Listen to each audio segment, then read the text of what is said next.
Hello and welcome to episode 98 of Decentralized Revolution, a podcast from the Libertarian Party, Mises Caucus, and Mises PAC. I'm Aaron Harris. I'm your host. My guest today is someone whom a lot of you have no doubt become familiar with on Twitter and elsewhere lately. All the people in sort of our Mises Caucus space have been telling me about this guy, and it turns out he has a connection to libertynation.com, which a good friend of mine, Scott Cosenza, hosts the Uprising podcast over there. They're conservative mostly, about 25% libertarian, I would say. Scott's a libertarian, and it's a really good news deconstruction weekly podcast that I highly recommend. It's called The Uprising. I'll have the links to that on the show notes page that I'm going to link to and tell you about here in just a second. But my guest, who is a friend of Scott and an associate of his, which I'm was glad to find out, he's been doing some really great work at libertynation.com as a contributing writer, also a contributing writer over at RedState and Newsweek Opinion. His name's Jeff Charles, and he's recently joined the Libertarian Party, mainly on the strength of the Project Decentralized Revolution document that we in the Mises Caucus put out in December. He's going to tell you all about that and a lot more. You can get the link to that document, get the links to some of Jeff's work over at decentralizedrevolution.com/98. I really, really loved getting to know Jeff, and I know you will too. It's a pleasure to have you on, Jeff. People have been talking about you, and I was talking to Michael Heiss the other day, and hey, who should we have on? And your name was one of the few people who came up. So I'm glad you have time to come by and say hi. I just wanted to get to know you, where you're from, and how you found your way into the Liberty movement. Yeah, glad to be here. I'm really excited about this. Background, I guess in a nutshell, I'm originally from Southern California. That's where I was born and raised. But I've been living here in Austin, Texas for a little over 10 years. Okay. So I was one of the Californians who moved to Texas before it was cool. You beat the rush. You beat the rush. I did. I hope you got it. I hope you got the discount reflected in your real estate compared to what it must be now. Yeah, really. Yeah. But I've always been into politics since I was in my early 20s. And in 2017, that's where I started my career doing what I'm doing now as a writer. I started writing for Liberty Nation, and things progressed from there. I started writing for RedState in, I believe, 2019. Okay. 2019. In December of 2019, so really more like 2020. I got to the point where I was able to quit my day job. So I do this full-time now, full-time writer. I have my own podcast, A Fresh Perspective. I just started a new Substack called Chasing Liberty. And as far as politically, when I was younger, and I started getting into politics really right after 9/11, okay. And I was more Democrat, but not really. I just was identified as Democrat because that was just by default, I guess. Right. I've only voted Democrat once, and that was in 2004 when I voted for John Kerry. And as time went on, I realized that I was more conservative than Democrat. So I kind of drifted more that way. I didn't really know much about what libertarianism was at that point. So I was more like the normal conservative with some neocon tendencies, like a lot of us are. And but I really started shifting, I'd say around 2015, 2016. And when I started writing for Liberty Nation, I still identified as more of a conservative. I didn't really identify as Republican at that point, although I had before. But I figured I was more of a conservatarian type, and my beliefs started to shift quite a bit. And really to the point to where I felt like I was more libertarian than conservative. But I would still go by conservatarian just to make it easier, because even now I still have a lot of conservative values. Right. One of the things that was really pivotal over time was just seeing how the Republican Party is. And I was never really under the illusion that the Republicans were the good party and the Democrats were the bad party. I thought they were both messed up. But I thought that using my voice to help to reform the GOP into something that would be more appealing to more types of voters, especially Black and Hispanic voters, I felt like that was probably the best strategy for me personally. Also getting the party to actually do what it says it does, because it says that it promotes liberty, but we both know that it really doesn't. Mm-hmm. At the time, the Libertarian Party, at this point, I knew a lot more about libertarianism, and I was, like I said, I was probably more libertarian than conservative, but I didn't view the Libertarian Party as really much of an option. But even back then, I would always say, if the Libertarian Party actually got its stuff together and actually, wanted to be taken seriously, then I might consider jumping ship. But for the moment, I felt like the best way was to use the Republican Party as a vehicle, which a lot of people have. I know that's a big debate. Yep. And I saw that in the conservative movement, they were starting to adopt more libertarian principles on certain issues. So I saw the trajectory and where it was kind of going. But as time went on, I became more and more disillusioned, and I was still using my voice to that purpose. And a lot of other people were and still are, which is fine, because we do need liberty-focused people in both parties, really, both major parties. And I think it culminated in these past midterm elections. And it's funny because when I look back at my old tweets from 2019 and 2020, I would make half jokes about becoming more of an ANCAP or more of an anarchist. And I would say things like, you guys keep messing with me, I'll just go full ANCAP. Right. And I in one, I even said, in about 2 years, I bet I will be an anarchist. Right. And again, I was half joking, but there was a lot of seriousness to it because. Well, you've heard the joke, right? What's the difference between a minarchist libertarian and an ANCAP? Well, about 6 months, About 6 months. Yeah, and it's funny because I didn't really go the minarchist route when I decided to finally make the jump. I just went full anarchist because I've always kind of been that at heart.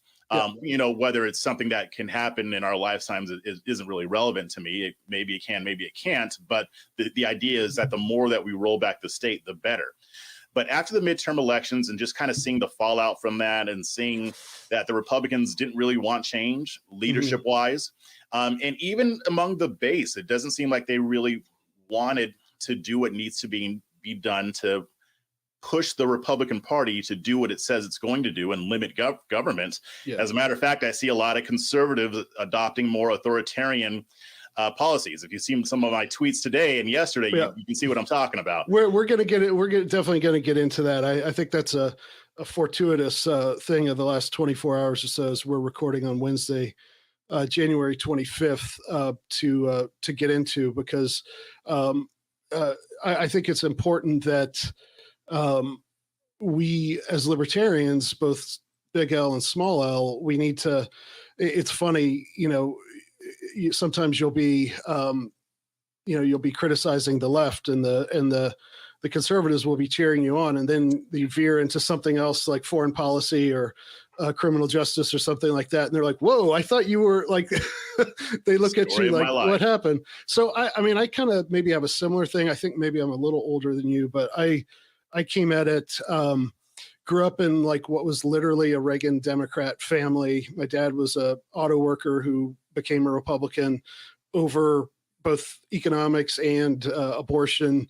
And I became some people, their gateway to libertarianism is Ayn Rand or Ron Paul. For me, it was Rush Limbaugh, believe it or not. Really? And it's actually, so I listened to him, and this was back before the Newt Gingrich takeover thing. And Rush was a lot more libertarian than, especially on domestic stuff. Foreign policy wasn't that huge. And when he did talk about it, he was criticizing the Clintons for getting involved in the Balkans and stuff like that. And then once in a while, Rush would have on this guest host, this crotchety old guy by the name of Walter Williams. And right away, I was like, oh, man, this is the straight stuff, man. I fell in love with Walter's way of thinking. And I found this is back before the internet, really. And he mentioned this thing called laissez-faire books, which was a catalog. It was on newsprint. You could send away for this catalog and had all kinds of libertarian books in it. And so that's where I discovered, Rothbard, Mises, Spooner, all those guys. And so I kind of had a neocon relapse after 9/11. I had some personal stuff going on at the time where my head wasn't in the right place. And I think it knocked us all for a loop, but kind of came back around. And for a time, I was like you. I was like, okay, well, we just need to take over the Republican Party, convince these guys everything's fine. I saw what they did to Ron Paul. And basically, I came to the conclusion that I remember the very moment it was during one of those debt ceiling debates when Paul Ryan was, I don't know, the minority leader, the whip or something like that. And he supposedly brokered some big budget deal that was this big victory to avoid the debt ceiling. And the takeaway was over the next 10 years, we're going to reduce federal spending by 1%. And that was the victory. And I'm like, okay, I'm out. Right. And so in that moment, something I've been thinking of was that, the Harlem Globetrotters, right? Yeah. Who do they play? The Washington Generals. And every time it's the same team they play. And every time, the Generals, they can play some, right? But they always end up looking like a fool because that's what they're there for. They're the, it's the Tom and Jerry, Daffy Duck, Elmer Fudd thing. Right. And the Republicans are Elmer Fudd in more ways than one. They're just the foil for this. And they don't really, a lot of the rank and file people, I think, would respond to that conservatarian thing. And I think that's what they want, but they never get it. And the alternative is, Bill Clinton, Obama, Biden. So like they always, I think the people who hold the strings in the Republican Party know that they got nowhere else to go. So all we have to do is talk a good game. And here we are. And so, I think that what we have to do, and I give you, I'm welcome you over to things. I've been in the LP since about 2010, is we have to bite the bullet and realize that there's no magic bullet. There's no shortcut. We're not going to just show up to a bunch of Republican meetings and take over the party and they're going to let us have it. Right. So we got to come up with something different, which is why we're doing this whole Decentralized Revolution, Project Decentralized Revolution, which we'll have that up on all the show notes pages, including this one, which is decentralizedrevolution.com/98. But we got to try something different, or else we're just going to be the libertarians are going to be on the bench for the Washington Generals, right? Yep. Yeah. And I think you're right. I mean, it is interesting because when I had finally realized that I had just had it, Decentralized Revolution just came along at the right time. I mean, because I went in to vote in the midterm elections, and I went in fully expecting to vote Republican, maybe for a libertarian here and there, because I had voted for libertarians in the past. Right. But I figured, okay, I'll just vote Republican. I'll vote for Governor Greg Abbott and yada, yada, yada. And, I got to the booth and I was just like, there was something that just came over me. And I'm just like, I can't do this anymore. I can't. And it's almost like in that governor's, in that governor vote, I was like, I can vote for Abbott. I'm definitely not going to vote for Beto O'Rourke, but there is Mark Tippett's. Abbott's going to win anyway. And I'm like, he hasn't earned my vote. I mean, there were things that I like about him, but there are things that I really don't like about him. And it's like in that moment, I transferred the whole GOP onto Greg Abbott. He was like the whipping boy. And because he was really a microcosm of my total dissatisfaction with the party, just realizing that they weren't going to change. So I voted for Mark Tippett's, and then I went down ballot and I voted for a few Republicans, but then I voted mostly Libertarian, and I surprised myself a little bit. Right. And I just realized, I can't do this anymore. This isn't where I'm supposed to be. I don't feel like this is where my voice is the most effective. I don't feel like this is where I'm needed. They don't want it. And I just realized this party isn't going to change anytime soon. And I'm not knocking people who are still there trying to get it to live up to its values, because we need that. Yep. But I'm done with it. For me personally, I served my time in that army, and then I was going through kind of like a political dark night of the soul. Like, what the hell do I do now? Yep. I mean, there's not a lot that was going to change because I still have the same beliefs. My beliefs haven't changed all that much. It's just the approach. And, I started doing these Twitter spaces on, we call them Liberty Spaces with my partner, Donnie. And we started doing them around that time because she had kind of gone through a similar evolution, but she arrived at this place sooner than I did. And so we were talking, and we'd been friends for a couple of years. And we had done spaces together before here and there, but we said, maybe we should just, do a few spaces on this. And then that turned into doing it Monday through Friday and having a whole branded Liberty Spaces. And it was interesting because she and I were talking, okay, maybe we should start reaching out to some libertarians. I already know a lot of libertarians. I could hit up Maj Touré, and I can hit up others who would be glad to, give us some insight and partner with us on things. And so she was like, so we were like, okay, we'll probably have to make some connections. Well, we didn't have to, because y'all started reaching out to us. Within that first week and a half, we started hearing from the Mises Caucus, Libertarian Party of Texas, and different people in the movement. Larry Sharp had me on his show, and I'd been on his show before. I met him in person a couple of years ago, and it just all started falling into place. And then I saw that document came out in December on Decentralized Revolution. Yep. And it basically hit everything that I had been wanting to do with the Republican Party for years. I had been wanting to focus more local because I recognized that at that level, that's the most important and the most influential. But it was very difficult for me to get involved in my local Republican Party here. It wasn't easy. Some of that was my schedule, but others, the way it's set up, it's just not easy to get in. You have to really work for it. But here we are now, and people are reaching out to us just because I started posting certain things, doing Liberty Spaces and stuff like that. And then when I saw Decentralized Revolution, I was like, this is the ticket. I like the way it was written. I like that it really hammered the mistakes that the Libertarian Party has made, because that's something that the Republicans and Democrats don't really do. They blame everybody else when they lose because it's all part of a grift.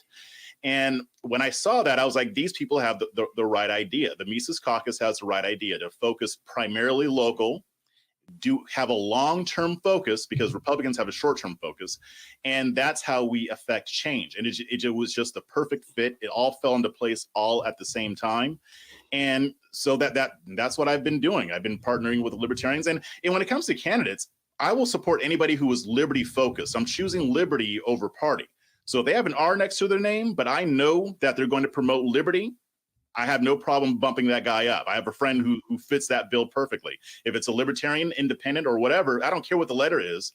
We need liberty-focused people at the ground level who will work to protect our rights and to push back against the excesses of the federal and state government. So I'm really excited about this. This year's going to be pretty busy already. Yeah. I'm really glad to have you on the train, so to speak. And I'm sure there are things that we all have slightly different focuses and things like that. I'm even a minority, and like I have just such a burning hatred for the Republican Party as an institution. Like, I won't vote for a Republican who's not named Ron Paul. Where there was this thing when I was with the LP in Ohio, they kicked our governor candidate off the ballot, and we sued the John Kasich, and my name was on the lawsuit with a couple other guys suing John Kasich. And so I was like, I can't vote for these guys. But I live in Knoxville, Tennessee, and our mayor is Glenn Jacobs, who Kane. He's pretty great. I hope he doesn't hear this, but I didn't vote for him. I just didn't vote just because.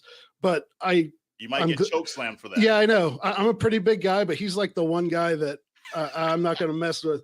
But like, I still support him and point to him as a good small L libertarian. I got a couple tiny quibbles with him another time, but I think you're right. Like I think we only got so many bullets in the magazine, and we can't be going after guys like Thomas Massey or Amash when he was in Congress, or I don't know exactly where Tulsi's at, and she's wrong on some things, but we really need to make common cause with those people, ally on things. Maybe we vote for them, maybe we don't. We still got to run our own candidates in races for ballot access, and at the local level. But so I have this thing when Republicans, especially the last time around with Masters and different people, I send out most of the emails for the Mises Caucus, so I get the responses, and I get some people like, libertarians are going to ruin it for the Republicans here, and I'm either diplomatic or I don't respond. But when I do respond to people in person, I'm like, just put up candidates that don't suck, right? Like somebody was complaining about the Senate race in Pennsylvania. It's like, it's Dr. Oz. Like he obviously doesn't know much about policy. He's squishy on the trans kids thing. He doesn't know about, he's obviously a joke, but you're willing to vote for him just because. Yes, but and Arnex was named. Yeah. Put up guys Same thing in Georgia. That they ran a freaking werewolf in Georgia and expected to win. Like, come on. So you put it's easy to put us out of business as a Libertarian Party, and that's put up Republicans who are actually true. And I'm farther out than the Constitution, but like if you put up candidates who were like George Mason and Patrick Henry and James Madison on a good day, there'd be no need for us, right? But that's not what the Republican Party is. And so we got to try something different. And the local thing is, to me, that's, again, it's asymmetrical warfare. We mentioned in the article is that, I've read a lot about the American Revolution. And like, if we would have got blue uniforms and stood out in the field with up against the British Army in their red uniforms and lined up and, somebody start the battle, we'd got wiped out. But we took to the hills, we evaded, we ran from battle at times, and we picked our spots, and it wasn't easy, and we almost lost. But ultimately, that being willing to try something new was the only hope they had, and they made it work. And so I'm glad that new people are seeing that. And another thing I always want to say, and I know I'm talking too much, but like I really admire, and like some people in the Libertarian Party who are uneasy about the Mises Caucus, and even some people who don't like us, there are some sane people like that. I admire the work they've done. They've done a lot of great work, tried to have good candidates, tried to build a party. And so I think a lot of their mistakes were honest mistakes. Sure. And maybe at the time it wasn't clear that it was a mistake, but I think that, after the Gary Johnson campaigns, which Gary Johnson in 2012 was a lot better in 2016. But like, again, thinking that we're going to get a retread Republican governor or a celebrity, to run on the LP ticket, and somehow they're going to include us in the debates and everybody's going to listen to us all of a sudden and we're going to win. Like that's just not going to happen. They'll see that coming a mile away. They'll shut down the debates. They'll find out the FBI will somehow be looking into our candidate, so we got to go around the other way. And I think that the local thing has a chance of working and getting some people on board with, hey, we can sometimes work outside this red versus blue thing and get things done. So, we need more people from different backgrounds in here to strengthen numbers, right? The more that we see people like you coming on board, somebody else who is adjacent to where you are is going to be like, well, Jeff will give these guys a shot. Maybe I should too. Mm-hmm. Yeah. And that's the idea. And I can't tell you, I mean, since December, when I actually started going public with this stuff and telling my following, this is what I'm going to be doing. Since you came out, right? Since I came out. Yeah. since I converted. Yeah. You're trans political, right? Trans political. That's right. I identify as anarchist now. It's funny, but it's also a little heartbreaking because even on RedState, because I write for RedState.com too, and I'll write articles about liberty and about how the Republicans aren't living up to it. And, I've gotten emails from readers. I've got people DMing me. Donnie has too, and people just reaching out saying, you know what? I'm fed up. I can't support this party anymore. I'm not going to give them another dime. Especially when that report on RedState came out about how the Republican National Committee was spending those donations. these are people saying, you know, they're going to put McCarthy back in charge. Ronna McDaniel's still going to be in charge. Mitch McConnell is still in charge. It's the same thing. It's the same status quo. There's not going to be any change. And they're saying, I don't know what to do. I had one guy say, I don't know what to do because I can't support these people anymore. But I know that, you know, at the federal level, you can't really get much done. Yeah. And this is the answer. One guy said, you know, I feel like my voice doesn't even count. And you know, I responded back to him and I'm saying, you're kind of right. I mean, if you're talking federal level and maybe to a lesser extent state level, but you're in your mayor's race, your voice will count if you actually show up to vote and if you support liberty-focused candidates.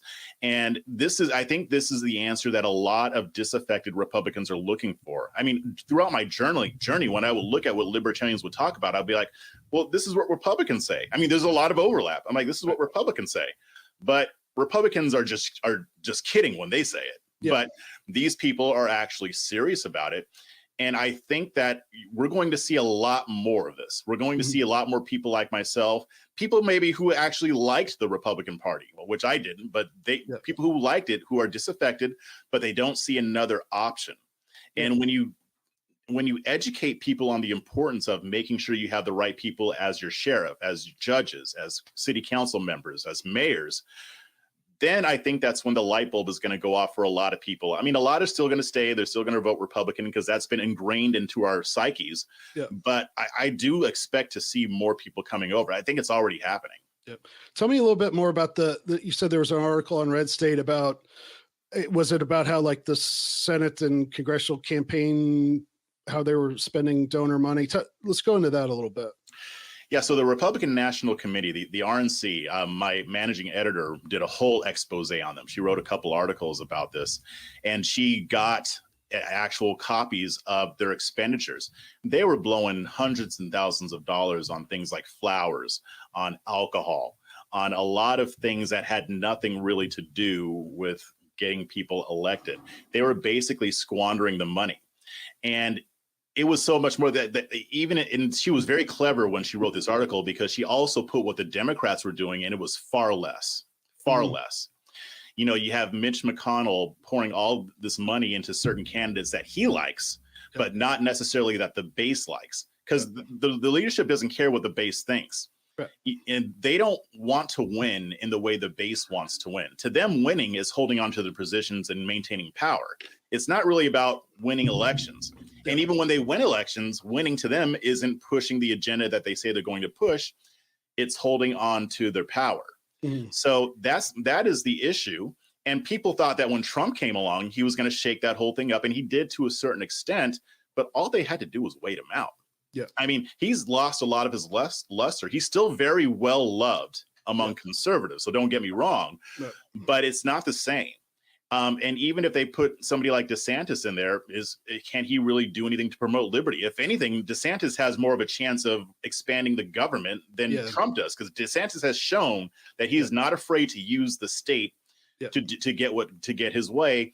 And there are a lot of people in the base that love that, especially the more populist crowd. But then you have people like myself who are terrified at the idea of the government growing even more, using it as a weapon, because we know it's going to be used against us. Yep. And they're looking for a home. So it's all of these things, Aaron, that are playing together. There's the history that I always say, we've seen this movie before. They make promises. They say, elect us, give us the House, the Senate, and the White House, and we'll do all the stuff that you want. Then they get in and they may cut some taxes here and there. Trump cut some regulations. Yep. That's good. But what else? They didn't do anything with Obamacare. They barely tried. And when they failed, they didn't try again because they were never serious about it in the first place. Right. And I think, people talk about the uniparty, and some people will say, oh, yeah, the uniparty, but they don't really understand it. When people realize that electing a Republican isn't different enough from electing a Democrat, that's when you'll see more people. When people realize that, Republicans always talk about, well, we need to win. Okay, well, when Republicans win, do you, the voter, win? The people who voted for them, did they win? No. Right. Like my partner Donnie always says, if you're rooting for a team in the Super Bowl and they win, they get the rings. You don't get anything. It's the same thing. Right. I think when people realize that it doesn't make enough of a difference to elect a Republican over a Democrat, again, that's when you're going to see more people coming over. Yeah. And I want to maybe take a little bit of issue with something you just said. Maybe it's not even that, but you said that sometimes, some more right-wing populists who want to use the state to do things. And I think you would agree with this. And I don't mean that you don't understand this, but like populism is just like a method, right? So a lot of times populism can be like Huey Long, FDR back in the day from the left, chicken in every pot, let's put everybody on welfare a little bit. It can be, ugly, racist type stuff, or it can be, look at these elitist pricks who are ruining our lives by printing money and ruining our ability to save and run businesses and create lives for ourselves. And they're all part of the same club and we ain't in it. Like that's, Ron Paul, I think was a populist to that extent. Yeah. So, let me clarify that a little bit. Yeah. So when I'm talking about populism in this particular context, because you're right, it is a tactic. It's not an ideology. It's not an end of itself. It's a tactic. But when I'm talking about populism in this context, I'm talking Ron DeSantis is going to use the government to punish Disney for publicly opposing a law that he champions. Right. I'm talking about people who want to use the government, like Matt Walsh said, we should be executing drug dealers. Trump has said that too. Yeah. So there's populism being used in that way. So that's really what I'm referring to. That's making a lot of people uncomfortable in the base. But you're right. I mean, populism can be used for good. It's a tool, really. Yeah. It's like a hammer. You can use it to build a house. You can use it to kill somebody. And even Michael Heiss was on one of the Reason podcasts with Nick Gillespie, and I think Zach is the guy's name. And Nick and the other guy were just like apoplectic, sort of obsessed with this idea of Ron DeSantis coming to power. And like some things, like if Ron DeSantis is using the government to like break down something else the government is doing, I'm fine with that. So so not everything a governor could do to pass a law, sometimes replacing something horrible like, CRT in the schools, right, or Disney getting special favors. And I'm not pushing back on what you said because I don't really know the details, but like if we're taking away benefits from, crony capitalist winners in that game, or we're banning something that the public schools are doing to our kids, that's fine. But when it comes to, I have a sinking suspicion that, and this is a good time to transition over into the Matt Walsh stuff, that Republicans do, they some of the ones who will stand up,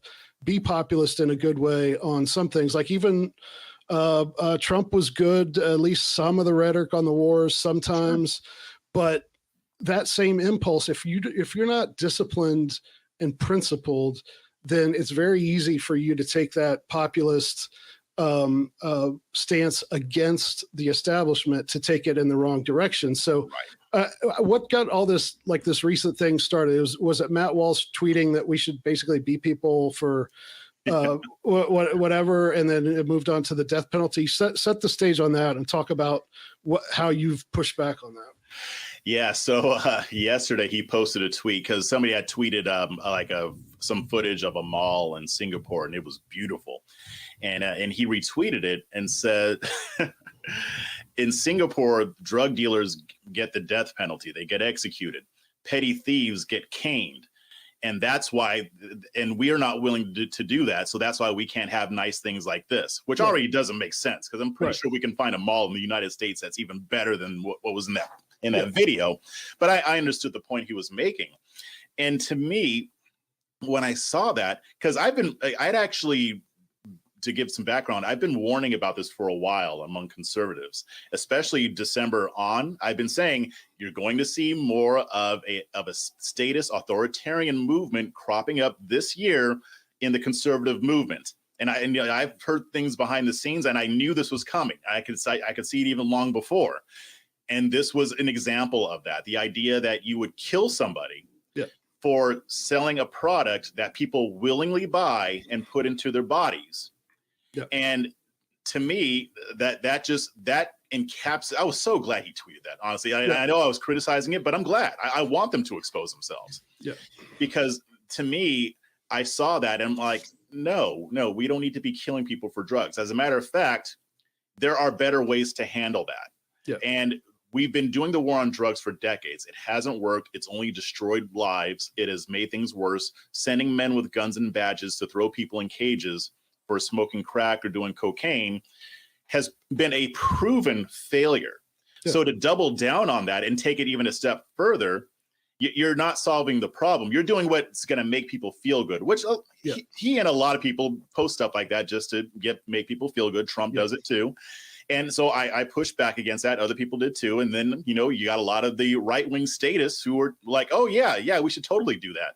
And people think that caning in Singapore is just like a few swats. No, they beat the crap out of you for stealing a sandwich. I mean, come on. Yeah. And the exact same argument that I'm sure, and again, I don't know Matt Walsh, his stuff super well, although I listen to his stuff on Rogan, and it's amazing how he can be so good on some things and then just be really bad, especially like I was upset that as a Christian, he didn't really seem to be able to articulate a Christian worldview of things, even though Rogan kind of gave him basically some softballs. But like the argument of, let's come down hard on drug dealers and therefore there will be no drugs. It's the exact same thinking that the left uses on guns. It's like, let's just ban guns and put some gun nuts in jail and all the guns will disappear. It's magical thinking. And like, are you telling me you can't score smack in Singapore, right? Like, of course you can. Like, you got to know who, it's maybe not out in the streets, but I'm sure there's organized crime. I'm sure if you want a gun and you want heroin in Singapore, you can get it. And it's just a matter of who, maybe certain people can't get it, but like if you got money, you can get what you want. There's always a way around it. The law doesn't change what's in people's hearts. And that's the thing is like, I think that I know why they tweet things like that. And I even know why they think that. Cause I see a lot of people, friends and stuff like that who are on the right who, rightly so, they kind of wish it was 1972 or 1958, right? Like a lot of things in America were a lot better back then in some ways. A few ways they're not, but I think that they think, that's part of what at the basic level, that's what the conservative impulse is. It's like, hey, let's not tear down stuff that worked. Things worked better when I was a kid, so let's go back to doing it that way. Never realizing that the stuff that's going on today was going on back then, and it's grown into what we have today. The drug war was happening in the mid 70s, and so they're never really interested in striking at the root. They want to feel better, and they want the surface of things to look better. They don't want to be confronted with, like, I know conservatives are, they're always up in arms about homeless populations and stuff like that, and again, rightly so. I don't want that in my neighborhood either. I go downtown Knoxville sometimes, and it's like I'm in some movie, right? And there's a couple of blocks down there where it's mayhem. And it's very easy to say, send in the cops with the batons, let's fix this. But, again, they don't really want to look at what's causing all these things.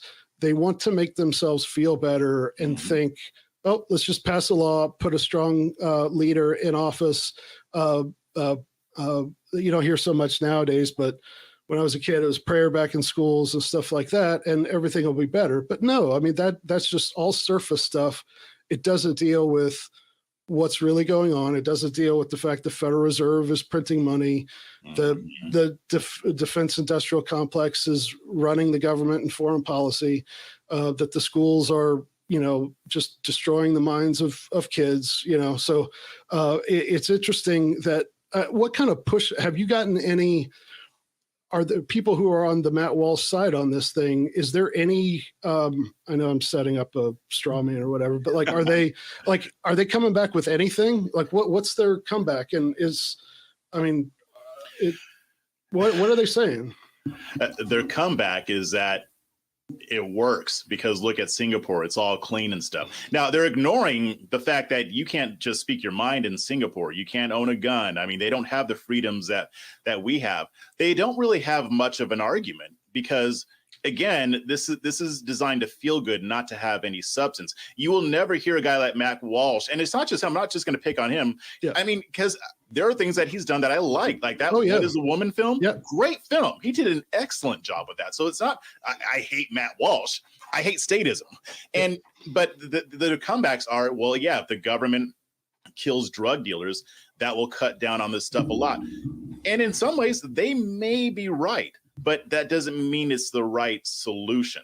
You'll never hear them come out and say, well, why don't we address the issues that lead to drug abuse? Yep. I mean, why don't we address the issues that lead? Because you never hear them really talk about that. Okay, what is another way? I mean, Matt Walsh actually even posted another tweet saying, oh, I'm getting a lot of pushback from what I said about Singapore. So I'm advocating for harsher punishments, but people don't want to crack down on crime. They want to support drugs and crime. So to him, it's just a binary. Either you kill drug dealers or you like drugs and crime. Right. And he knows what he's doing. He knows that will convince some people. But to me, it's like, why aren't you focusing on the root issue? This is what happens when you make the government God. Yeah. And that is what's going on here, because it's easy to use men with guns to solve a problem. It's a lot harder to figure out ways to get to the root issue, like you said, and to actually have a sustainable solution. Yeah. I'm a nerd, so I always use the Star Wars analogy. You know, you talk about the dark side of the Force. It's the quick and easy path. That's what the government is. And we have placed the government in that position to where we see it as this entity that's supposed to take care of our problems. So we don't really have to worry about it. But you give it that much power, Anakin Skywalker always becomes Darth Vader. And he did it for good intentions. He wanted to make the universe better. He wanted to make the galaxy better. He wanted peace. He wanted to save his wife. But then he ended up killing kids. So that's what happens when you have that level of power. It always corrupts. And to me, it's the hard part, Aaron, is getting people to see that. Yeah. Because they can't envision that, because we've all been indoctrinated to think that the government is a solution. And it's just as bad on the right as it is on the left. The difference is that the left is actually honest about it. The left doesn't claim that they want limited government. The right does. But they don't even see that they are engaging in this idolatry of the state, just in a different way. Yeah, it all goes back to my thing about the shortcut. Is it's offloading their moral responsibility to get engaged with stuff. The simplest thing is to pass a law. And what we're told, again, from day one, I was in kindergarten in 1980, and all through, it was always Schoolhouse Rock. If you want to change things, show up to, write a letter to your congressman, and the law will do this. It's civics class as reality, and it just doesn't work. And what is just amazing to me is so when I was going through my little neocon phase back after 9/11, I had a friend who's actually a conservative, and he told me, he's like a paleo con, really conservative Catholic, and he's like, oh, this Patriot Act looks pretty bad. They're eventually going to turn it against us, the people. And I was like, no, it's important. We got to do this. And then obviously I was out of my mind, delusional. And just look at what's happening with the insurrection, that there are still people in solitary over that, that, clearly that was not, an attempt to overthrow the government. It was not, it wasn't anything that they're telling you it is. The lady on TV on Good Morning America telling you she's lying about it. But because that was, and again, it was disorganized. They didn't have a plan. I don't know if they really have an ideology, but it was people expressing displeasure at what the government's doing from the right. And within days, there were billboards up, the FBI wanting people to snitch on people who were there, right? Like the full weight of the deep state has come down on people, and the fact that conservatives can't see that. And if the deep state, the progressives get their way, like, what do you think they're going to think about homeschoolers? What do you think they're going to think about churches who preach traditional sexual the way of looking at sexuality from the Bible? What do you think that they're going to be doing to small businesses that don't want to comply with the latest environmental stuff? They're going to use that stuff against us. They're not just going to use it against, you think of, oh, it's a drug dealer. I see drug dealers on TV. They're bad and they live in the part of town I don't live in.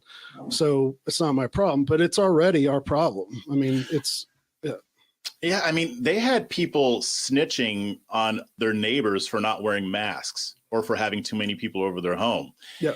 And it sounds good. Oh, there's a bunch of homeless people. Let's get some men with guns to get them out. Okay, that may sound all well and good. But if you give that government more power and more power and more power, what happens when somebody controls it who doesn't like you? Yeah.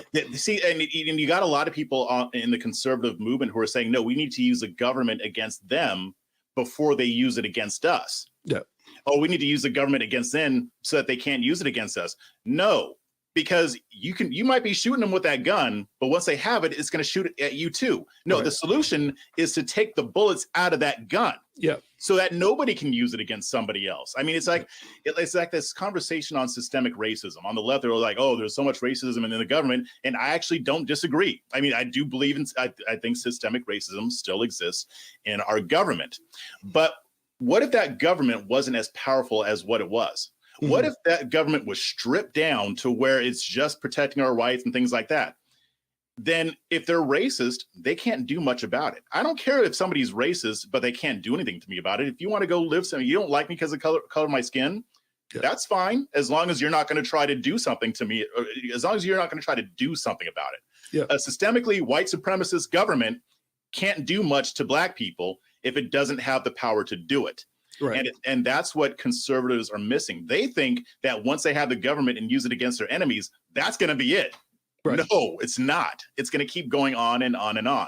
Take the bullet out of the gun, then it can't be used. Right. And that's the thing is the conservatives, most of them, and certainly, I think maybe what we're seeing with, I don't know, don't get me started on people like Ben Shapiro and stuff like that. I think some of them kind of understand the left, but they don't understand that the progressive movement has been around for more than 100 years. It's the incremental strategy. They're fine with not getting, guns as an example. The culture stuff is another thing. They may push for, okay, let's just get this simple little anti-discrimination thing and hiring, stuff like that. And then now it's protecting what they're doing to kids who are confused about things. Like they're fine with that incremental thing. They're willing to take jobs as school teachers and college professors and be on that team and just chip away at things because they're part of a movement. That's where they get their identity and their meaning from. And they're playing the long game. Yes, they are. And there's always going to be one more thing to go. So they're fine in that. And so that's again what normal people, conservatives, and even some libertarians who are still blue pilled. I mean, that's the pill thing is a little overused sometimes. Yeah. But they don't understand that, again, that is not good. That impulse to use the state to remake society in your own image, whatever it is not going to go away.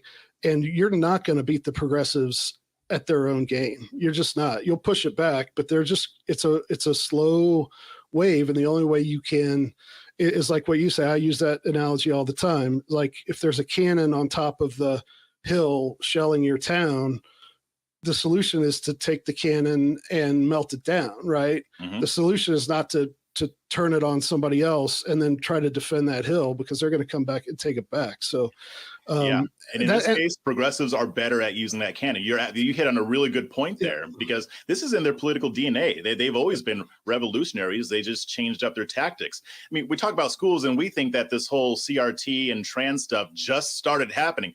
No. They've been I've spoken with experts about this on my show. I've been talking to people in the education field.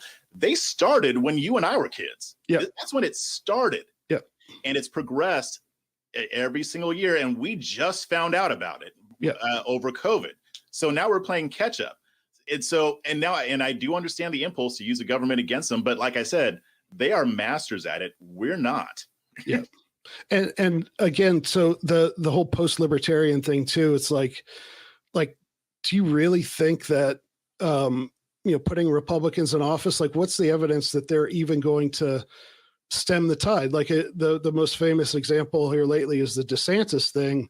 Oh, they passed a bill that says, oh, you can't mention, I don't know if it was CRT or the trans stuff or both, but it's like, oh, you can't talk about this in K-3. It's like, oh yeah, great. So wait till they're 9 and then talk about the garbage. Like that's what it's just mind blowing. So I think it's lazy to think that that by electing a party that is proven that they're not principled, that you're going to get anything close to liberty or even conservatism. So I want to talk about, you had one of the recent shows of yours, Fresh Perspective, was with Darvio Moro. Did I have the name right?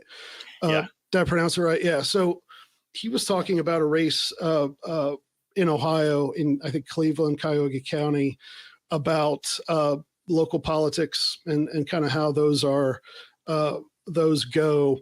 And again, especially with the Mises Caucus strategy of wanting to go local, I specifically want to talk about what you guys were talking about, which was kind of the grip that, and this doesn't apply in like a lot of places, but in big cities or rich suburban counties and stuff like that, there's a political machine that has a hold of things. And specifically in the cities, it's the Democrat machine, and one of the key elements in their political machine is controlling and appeasing the black vote. And so libertarians, we often, Maj talks about it, that, a black person who, honestly looks at the world around them and looks at, talk about systemic racism. And again, we don't mean exactly the same thing that a lefty would mean when they say that, but like, it's hard to argue with, somebody who's lived in the hood, for lack of a better term, in the last 50 years, what has been done to that community. And people living in that should respond to a libertarian message. There's all kinds of reasons why they aren't willing to take that step.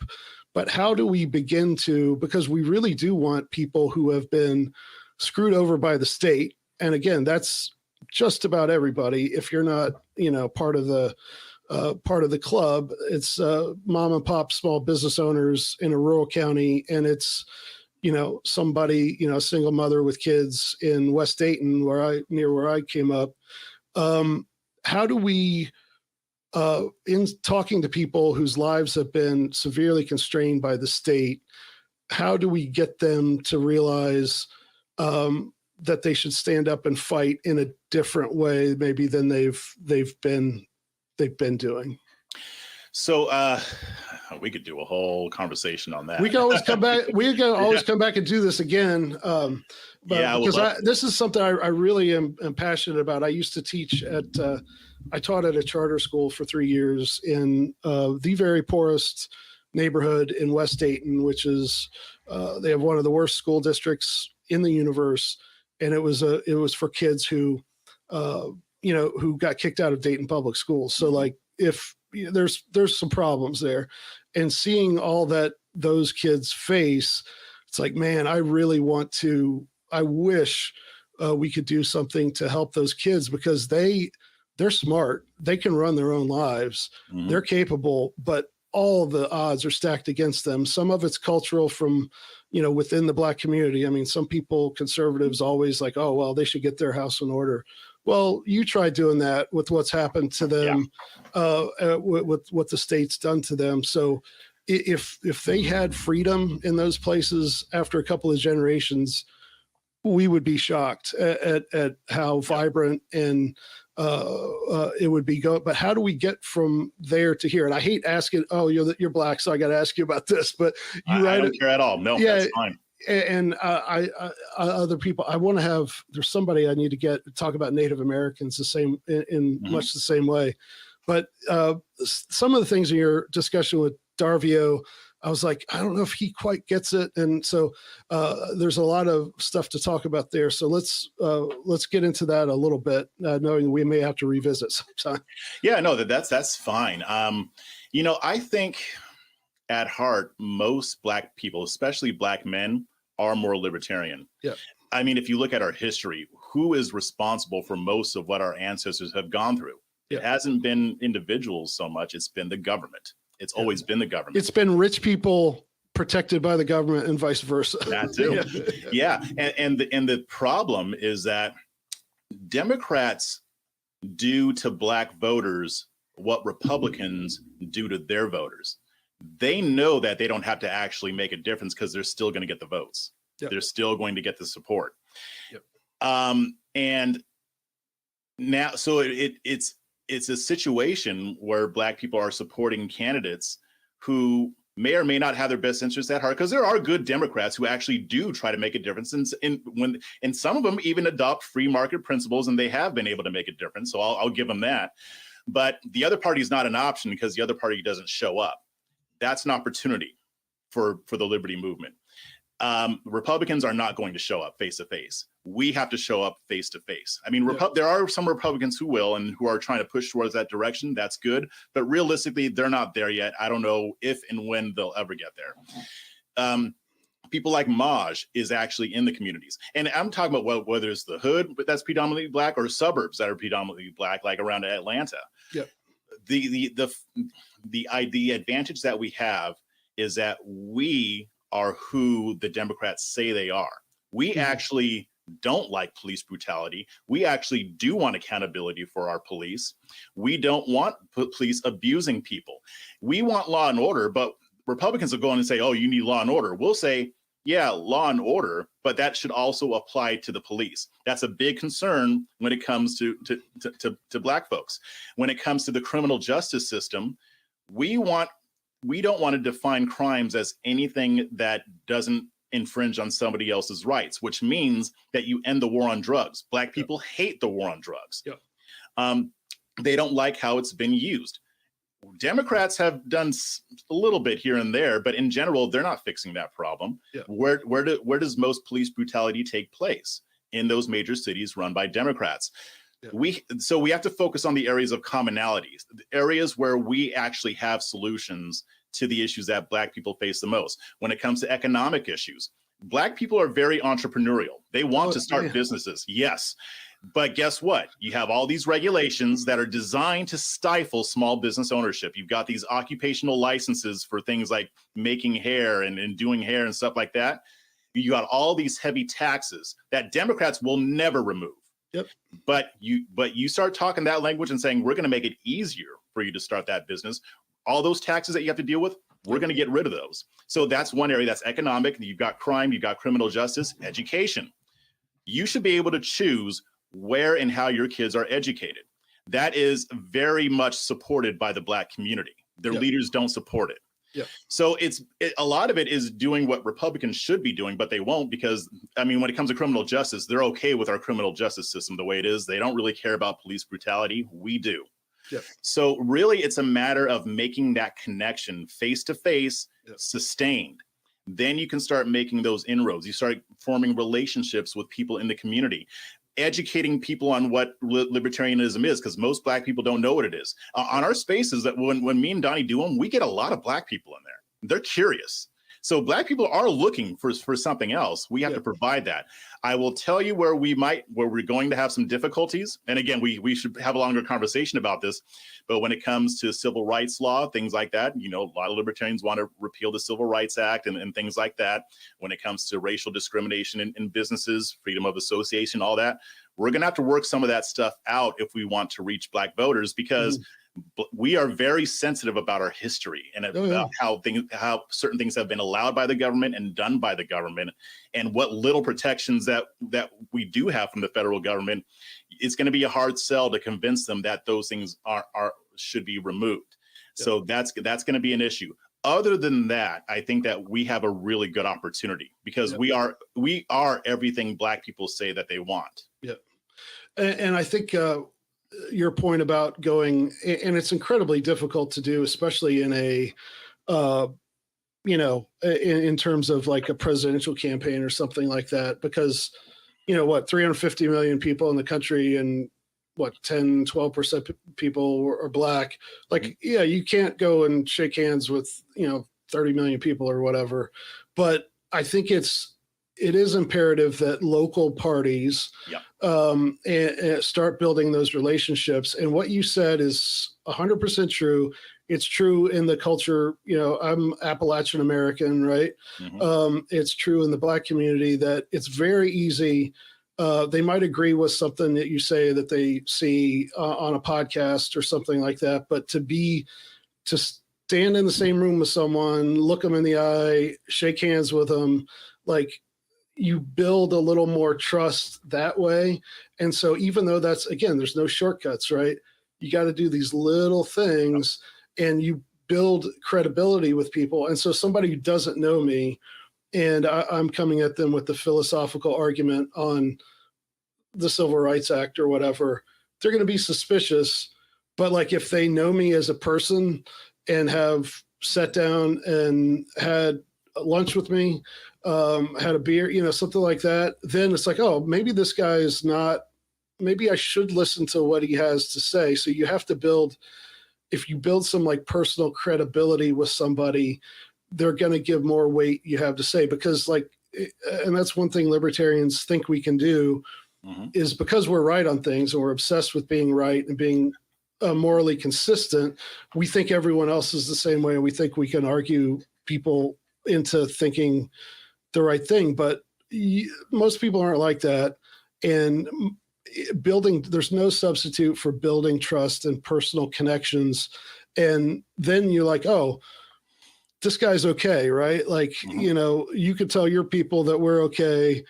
I could tell my people that you guys are okay. And you build a larger community. And we need to do that online, on podcasts and Twitter. And I want to do more of that. I want to get our guys on your shows. We'll get Mike on your show, something like that. Even, other conversations, let's have them. But as we're building the Mises Caucus and the LP, the local strategy, you can't just like tweet at them. You got to go. You got to break bread. You got to go hang out and okay, where are the fried green tomatoes at in your neighborhood? Let's go have some, right? Like that's my thing that I like, and so I'm sure you like them too. So like that, we need. I would tell Republicans that all the time, and the base wants more Black people in the Republican Party. The leadership does not, because they don't need them. They don't need them. Yeah, and I'm like, okay, if you want to win over Black voters, you got to go there face to face. Oh, well, they'll just call us racist. Well, do you think that they're going to stop calling you racist if you don't go? Here's the thing: if you're showing up consistently and listening and not just going there to argue and to sell your stuff, it won't matter if they call you racist, because Black people, contrary to what you might think, we're actually smart. If we see a white person in front of us and we've had coffee, we've had beers, we've had lunch, and then CNN calls him racist, I'm going to be like, no, he's not racist. I know this guy. Governor Mike Huckabee, prime example. He won almost 50% of the Black vote when he ran for governor. I interviewed him. I asked him how he did it. He said, well, I asked for it. I showed up. I spoke at Black churches. I didn't just wait until election season.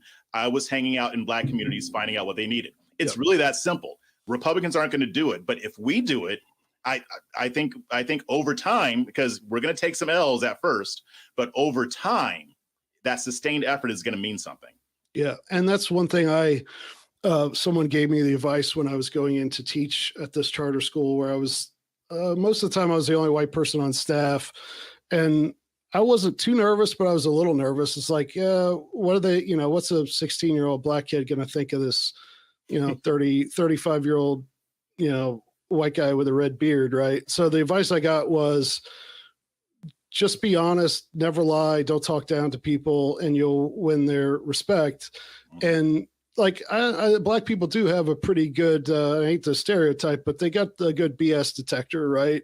Yeah. They're not the only ones who do, but like, you got to be willing to be uncomfortable. This almost sounds like the left. You got to have uncomfortable conversations, but no, you got to be willing to walk into a place where you're not it's not your joint. And I've been in places like that, and I don't get like looked at and, sir, do you know where you are? Right. Like people are fine. It's uncomfortable. You got to be able to do it. You got to be willing to make social faux pas and stuff like that and put it out there and build those, again, it's cliche, build bridges, all that. But like, again, it's looking people in the eye and realizing that it is us against them. Like, it's not black versus white. It's the state versus the rest of us. Right. And we're not gonna, and again, that's why, we're probably gonna have to wrap up. I go as long as you want today, but I think it's interesting that a lot of the CRT stuff, it's not, I didn't come up with this, other people have charted this, stuff about CRT and all the buzzwords associated with that. If you look at the Google incidence of those words in print and online, before 2008, 2010, it's talked about in academic journals, stuff like that, where it's been building for 50 years or more. But when the left and the right started to both turn their eyes at the Federal Reserve, when there's Occupy Wall Street and the Ron Paul movement saying, okay, what's Wall Street and the Federal Reserve doing? Boom. There it comes. The left and the right elements of it looking at where the problem is, and then all this division stuff over sexuality and race and identity. And, it's obvious that it's meant to, the worst thing for the state is for, the people who live in northern Knox County and down in East Knoxville to realize that we're on the same team, right? That's exactly what the state doesn't want. So that's what we got to fight against. Definitely. I was just talking about this on one of our spaces. I mean, we look at the way things are right now. We're at each other's throats. D versus R, black versus white. These are all perfect things to use to divide people. And I said, this didn't happen organically. This is not a natural occurrence. This is engineered by the state and by the people who support them, by the elites, by the activist media, because they don't want us paying attention to them. It's not about left versus right per se. It's about authoritarianism versus liberty. You can be on the left and like liberty. I mean, there are people who do. And that's exactly why they're trying to divide us. Because, I mean, a friend of mine, Ross, he always says, white rednecks have a lot more in common with black folks living in the city than it might appear. But they don't want those two groups talking, do they? They don't. And so it's better to keep them at odds. It's better to say, white people in rural areas are all racist. Oh, black people in the city are all gang members. It's better to put forth that narrative for them because it keeps the attention off of what they're doing. Yeah. I got one other little tiny avenue before we wrap up, but to speak to what you just said, I was driving in West Knoxville the other day, which is that's where the malls are. And, it's where it's suburban middle class. And then farther out, it's upper middle class. And I was out that way and I was driving, coming up to a stop sign behind a truck that was turning left. It was a stereotypical pickup truck that, jacked up a little bit. He had it was dirty. Had all kinds of stickers on the back window, hunting this, guns that. And I saw the sticker first that I'm going to tell you about. I pulled up next to him and it was stereotypical good old boy, 30-year-old, white country boy. One of the biggest stickers on the back of his pickup was Black Guns Matter.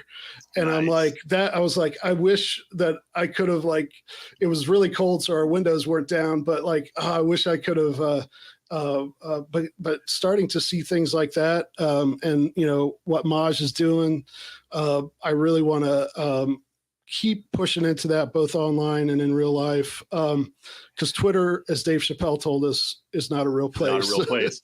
Can I tell you a quick similar story? I got all the time you want. I'll waste all of your whole afternoon. But about a week and a half, I was driving back to Austin from Dallas, and I stopped in this little podunk town in Texas. I believe it was the city of West. I was stopping at a bakery and I was wearing my Black Guns Matter shirt. I don't wear political slogans, by the way. I only make an exception for Black Guns Matter because I really believe in what Maj is doing. I think it's important. But I was wearing my olive green Black Guns Matter t-shirt and I walk in, I'm standing in line, only black guy in there. So it's very not a lot of melanin in that joint. And what? Nobody drew down on you because a big scary black man with a gun on his shirt. two people came up to me and said, "I love your shirt." I know, and that happens a lot, by the way. Like it happened, like it even in Austin. I was standing on the corner. I was walking somewhere, and this guy drives up, rolls down his window, and says, "I love your shirt."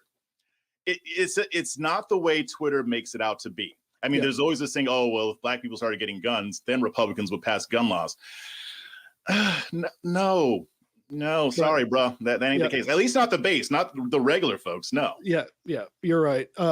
So I guess that's kind of maybe my last thing is some other people online, ways that we can start cross-pollinating. And not now, I'm not just talking about Black liberty adjacent people, but like in that kind of space, like Liberty Nation is conservatarian, which sometimes when people say that, I hate it, but the Liberty Nation guys are great, especially Scott Cosenza and Angelides and some of those guys. The Uprising podcast is really good. So how do we reach out to some of these people who maybe are liberty leaning, who kind of, they see a Matt Walsh tweet about caning and the death penalty for drug dealers, and they're like where are the cultural avenues where we can start talking to people, both Black community, white community, people who might be wanting to listen to us and who we can learn from? Like, who should I have on my show? Who should my people be listening to and following on Twitter? I mean, I would say pretty much anybody at Liberty Nation, especially Scott. My friend Jim Fight lives out in Podunk, Arkansas, grew up way differently than I did, but that dude's all about liberty. We were just having a conversation about, this whole ATF thing where they're going to abolish the ATF. And we were just saying, maybe they should just abolish all these agencies. How about that? I mean, great guy. I mean, I can help put you in touch with some of them. Sure. They don't use Twitter the way I do. Most of them don't, but even folks at RedState, there are more liberty-minded people there as well. And even in my network, I know a lot of people that would be great to have on this podcast and to continue these conversations. They would actually probably even like to have some of you guys on because Liberty Nation has multimedia. I host one of their shows. I mean, I'll have some people on too. I mean, I think it'd be great to make that connection. Yeah, let's do that. And two, on another thing that, Ron Paul always said it, and Michael Heiss has been talking about a lot we don't have to talk politics all the time too. Like, we can talk about music and movies and guns and, because you can enjoy guns and not be political about it. So some people like Zuby's may be a good example of that. I don't know if he's fully libertarian or whatever, but like he came to one of our events at the convention back in May. It was a pleasure to meet him. So other people like that, that are just somebody who would be a cool hang, right? Like that are, because we need to build up this alternative culture that is different from the culture you and I grew up in, which was the three networks, CNN, the New York Times, right? We're building something. It's small now, but it's getting bigger. And so who do you think some of those cultural sort of icons in this alternate decentralized culture, who do you see as rising up as being people that are going to be a voice for good generally? Yeah, I mean, off the top of my head, my friend Olivia Rondeau, she's great. Okay. She's a powerhouse. She identifies as more of a conservatarian, but I mean, she's open-minded and she's a powerhouse. She's doing a lot of great stuff. She's on Fox Business all the time, young, and it's great. And her boyfriend Patriot J, I mean, I don't know if he's still making music, but he's a rapper. People like him. Let's see.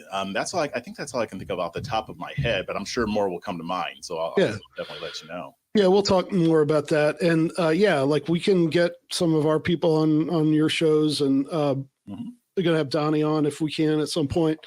She would love that. Yeah. So yeah, and hopefully I might be able to make the Take Human Action Tour thing in Austin. I'm going to try, but hopefully we'll meet in a real space sometime soon. Go ahead, as we always do. Now's the time for plugs. How can, and we'll put all this decentralizedrevolution.com/98. We'll put all the links, but where can people exactly how to get to the Liberty Spaces thing, and where else they can engage with your stuff? Yeah, you can follow me on Twitter. It's at Jeff on the Right, and that's, you know, I typically do our spaces from my Twitter account. So that's every Monday through Friday, most Mondays through Fridays. Sometimes we take some time off, but Monday through Friday at 8 o'clock Eastern time, and we'll always be doing different topics. You can read my stuff, like you said, at Liberty Nation. I'm also at RedState. My podcast is A Fresh Perspective with Jeff Charles. And also, I just started a Substack called Chasing Liberty, which is actually the title of my upcoming book that's going to be dropping on February 25th. So you can do pre-orders there. If you sign up for an annual subscription, only $50, you'll get a copy of the book when it comes out, and you'll also get premium content. I'll be writing on there quite a bit. Also, I do satire too. That's another Substack. It's called The Smattering. So if you want to check that out, that's awesome too. People, I kind of get in trouble for my satire sometimes, but maybe I'll talk about. I just saw that when I was looking you up earlier today again, because I've been listening to some of your stuff, and I saw that. I was like, oh, I need to check that out. So, and occasionally I have an idea, and I used to be a newspaper reporter. So like I can do really good, like I can write it the way they would write. Yeah. They would write it. So maybe if I come up with an idea, I'll send it your way. But yeah, so decentralizedrevolution.com/98. Yeah, just really a blast getting to know you. And we're definitely going to be doing,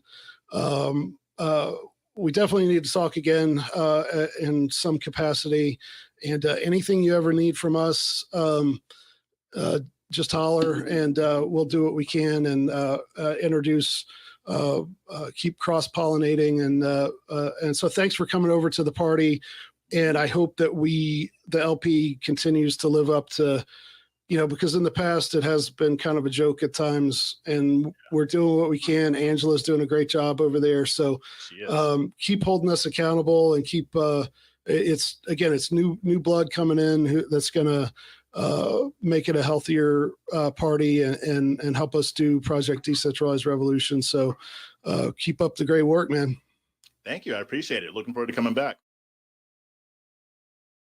All right, there you have it. I'd like to thank Jeff Charles for his time and wisdom, for his courage to take the leap and come on over to the LP, and to sort of keep preaching the liberty message over in the conservative space, where they're kind of giving us a look. I think it's important we have people who can bridge that gap and bring them this way, instead of our people going the other way. Link up with Jeff, get to the Project Decentralized Revolution document at the show notes page, decentralizedrevolution.com/98. Thanks to my co-producer, Simon Calpin. Thanks to Dave versus Goliath for all the music you hear on Decentralized Revolution.